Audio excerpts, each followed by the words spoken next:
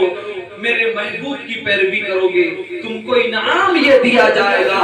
اللہ تم کو دوست بنا لے گا، تمہارے گناہوں کو بھی معاف کر دے گا، تمہاری خطاؤں کو بھی بخش دے گا۔ اللہ تبارک و تعالیٰ سے دعا ہے میرے بولنے میں آپ کے سننے میں جہاں کہیں بھی غلطیاں گستاخیاں ہو گئی ہو اللہ معاف فرمائے، جو کچھ میں نے بیان کیا سب سے پہلے مجھے عمل کرنے کی توفیق عطا فرمائے، پھر آپ تمامی حضرات کو بھی عمل کی توفیق عطا فرمائے۔ وآخر دعوانا ان الحمدللہ رب العالمین۔ السلام علیکم ورحمۃ اللہ وبرکاتہ۔